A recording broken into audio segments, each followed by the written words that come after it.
Hello दोस्तों, आज अपने देश का 75वां स्वतंत्रता दिवस के रूप में आप सबको बधाई एवं शुभकामनाएं देता हूं। चूँकि हम जानते हैं हमारा देश 15 अगस्त 1947 को आज़ाद हुई थी। आज हम 75वां स्वतंत्रता दिवस मना रहे हैं।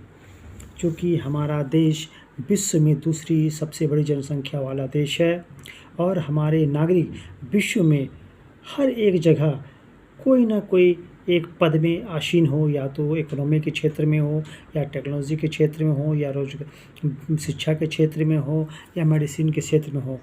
हर क्षेत्र में भारत के लोग जगह जगह पे पदस्थापित हैं और काम करते हुए भारत का नाम आगे बढ़ा रहे हैं। जैसा कि आज हम जान रहे हैं कि 75वां स्वतंत्रता दिवस हम मना रहे हैं, तो आज़ादी जो आज हम जो देश आज़ादी के 75वें में पे जो प्रवेश करे, यह वर्ष हमारे लिए अमृत वर्ष यानी संकल्पों का साल है। 15 अगस्त 2023 तक हम क्या मनाएंगे? अमृत महोत्सव मनाएंगे। बेशक बीते वर्षों में भारतीय लोकतंत्र की जड़ें साल दर साल मजबूत हुई है।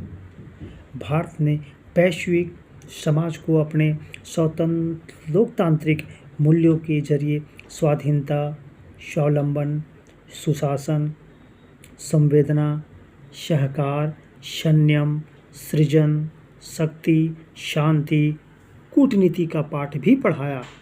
हमारी नई पीढ़ी जो हमेशा प्रतिस्पर्धा की चुनौतियों के बीच में उन मूल्यों, त्यागों और संघर्षों की गाथाओं को जान सके, नए संकल्प व लक्ष्य तय कर सके, इसके लिए अमृत महोत्सव वर्ष बहुत ही खास है।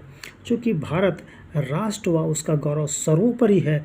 यह इस बात को बताने का भी अवसर है कि जो हमारा लक्ष्य है, वह जो 75वां स्वतंत्रता दिवस के अवसर पर जो बनाने की जो लक्ष्य है, उसमें क्या है? विचार, उपलब्धियाँ, कार्य, संकल्प इत्यादि हैं। यह और अमृत महोत्सव जो मनाया जा रही है, इसमें हमारे जो प्रेरणाएँ हैं, नए विचार हैं, संकल्प है, आत्मनिर्भरता है, आज़ादी की ऊर्जा है, अतीत की ऊर्जा का जो अतीत से है, या अतीत के गौरव का बोध हो, अपनी भाषा, संस्कृति, सभ्यता, साहित्य, जीवन मूल्यों को नया आयाम देने की है। और इसमें आप जानते हैं कि बहुत सारे जितने भी, या तो जो वीरता पुरस्कार भी दी जाती है, हमारे झारखंड में भी बहुत सारे पुलिसकर्मियों को इसमें दी गई थी, दी जा रही है, या बोलेंगे ये वीर गाथा एक तरह से उनकी जो उपलब्धि, उनकी जो खास हिम्मत है, उसके लिए दी जा रही है, उसकी वीरता के लिए।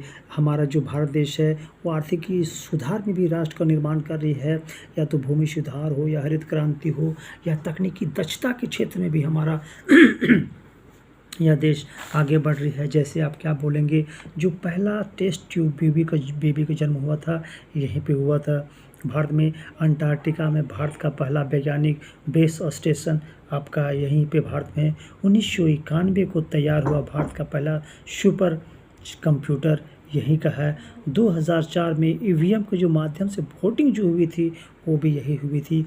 और लॉन्च हुई दुनिया का पहला उपग्रह जो IoT नेटवर्क है, वो यही थी। और आपको ये जान के आश्चर्य होगी कि 15 अगस्त को ही श्री अरविंद घोष की भी जयंती मनाई जाती है, इनका ये जन्मदिन है। हम इस प्रकार से अगर देखेंगे, तो अगर आप जो नई पीढ़ी के लोग हैं, उसे जानने के लिए हमारे बहुत सारी चर्चित पुस्तकें हैं। भारत की आनंद मठ है, जो बंकिम चंद्र चट्टोपाध्याय की है। भारत की स्वतंत्रता आंदोलन है, जो बिपिन चंद्र की है। जालियांवाला बाग है, 1919 द रियल स्टोरी, ये किश्वर देसाई की है। उसके बाद है फ्रीडम एंड मिडनाइट, आधुनिक भारत के निर्माण, India wins freedom, the great partition, remains of the partition, an era of darkness, his majesty the opponents, India a portrait. ये हमारे बहुत सारे पुस्तकें जिसके माध्यम से आप भारत क्या है ये आप जान सकते हैं। और भारत जो आज़ादी के दौर में जो फिल्में, बहुत सारी फिल्में से बनाई गई है, जिसमें आप भारत के इतिहास को, अतीत को भी जान सकेंगे। जैसे Gandhi, the legend of Bhagat Singh, Mangal Pandey, लगान, रंग दे बसंती इत्यादि है। जिसके माध्यम से हम अपने अतीत, अपने भविष्य को भी जान पाएँगे। इसके साथ ही मैं और बहुत सारे फिर धीरे कोशिश करूँगा और बहुत तरह से अच्छे से और नॉलेज जानकारी आपको देता रहूँ। फिलहाल मैं आपको भारत के 75वें स्वतंत्रता दिवस की फिर से बहुत-बहुत बधाई देता हूँ। जय हिंद।